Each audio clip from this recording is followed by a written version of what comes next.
Internet technologies using Netiquette rules. Netiquette rules are rules that you use when you create an email. These are general rules to be cautious and concise. Let's look at the email that has been created in Outlook. Let's see what we have here. We have an email address, a subject line. Let's look at the subject line and see whether it makes sense. It is here, laugh out loud.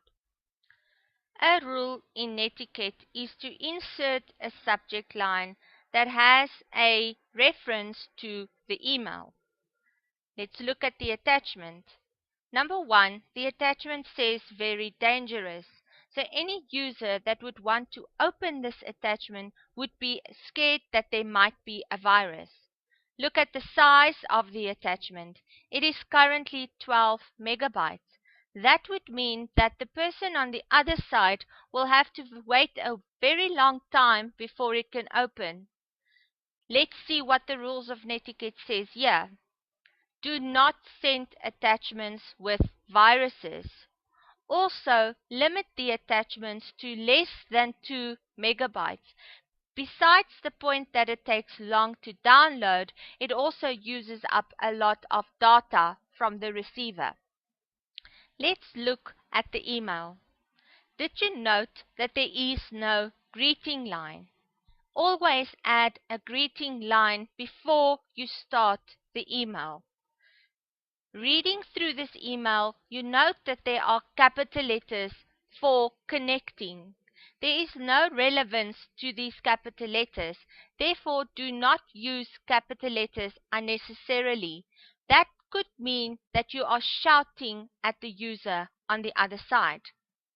Reading the second line, I would appreciate it if you would hit like on my Facebook page and I will like yours or else I'll poke you. This is very unprofessional.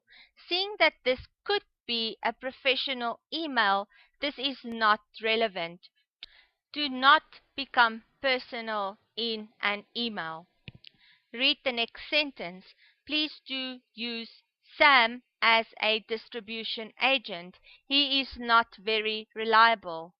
Besides the fact that this person is gossiping, he or she is also not using the correct grammar, which makes this sentence not understandable.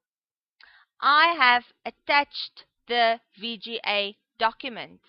Two problems with this sentence. There's a spelling mistake in attached. Note the previous spelling mistake.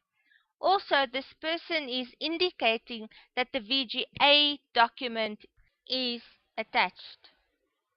This would confuse the receiver on the other side. Thank you for the connection.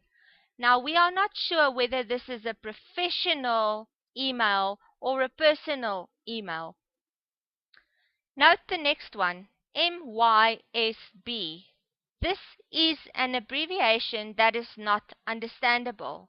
Do not use abbreviations that the person on the other side would not understand. Note the last one, this is not spam. Do not send spam messages. This is not professional. Note that there is no end line. Therefore, you do not know where this email is coming from or who this person is that sent this email. Be very cautious when you send emails. You would not want this email to offend the user on the other side. Therefore, it is advisable to always use Netiquette rules.